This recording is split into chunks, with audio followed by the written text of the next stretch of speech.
হে আল্লাহ, সুখ না, আমি দুঃখই ভালোবাসি। সুখটা তাকে দিও যাকে আমি ভালোবাসি। হায় রে টাকা, তুই থাকলে কাঠের পুতুলও কথা বলতে চায়, আর না থাকলে রক্ত মাংসে গড়া মানুষগুলি মুখ ফিরিয়ে নেয়।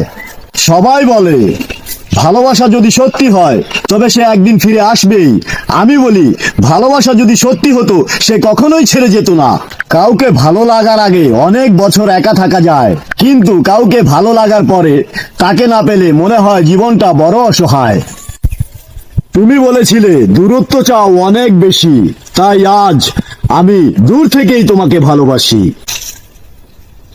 তুমি কি জানো, আজ নীরবে ভিজে যায় চোখের পাতা, কষ্টের আঘাতে বেড়ে যায় বুকের ব্যথা।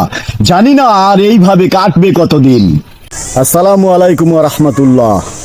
আপনি মারা যাওয়ার পর কেউ আপনার সুন্দর চেহারা বা সম্পত্তি নিয়ে আলোচনা করবে না, আলোচনা করবে আপনার সুন্দর ব্যবহার আর চরিত্র নিয়ে।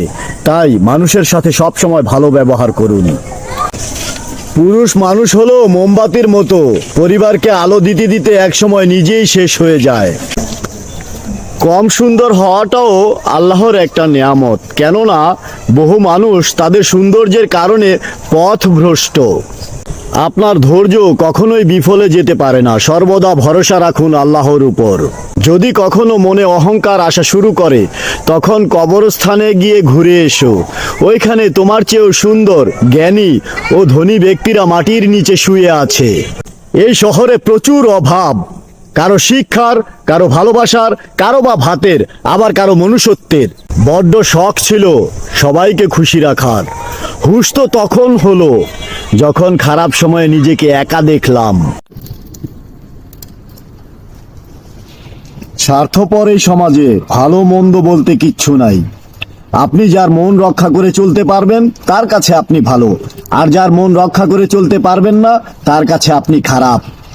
একটা বাঘ রক্তের গন্ধ পেলে যতটা না হিংস্র হয়, একটা অমানুষ টাকার গন্ধ পেলে তার চেয়েও শতগুণ বেশি হিংস্র হয়। যে ব্যক্তি আপনার সামনে অন্যজনের নিন্দা করবে, নিশ্চিতভাবে জেনে রাখবেন যে সে অন্যের সামনে আপনার নিন্দা করবে।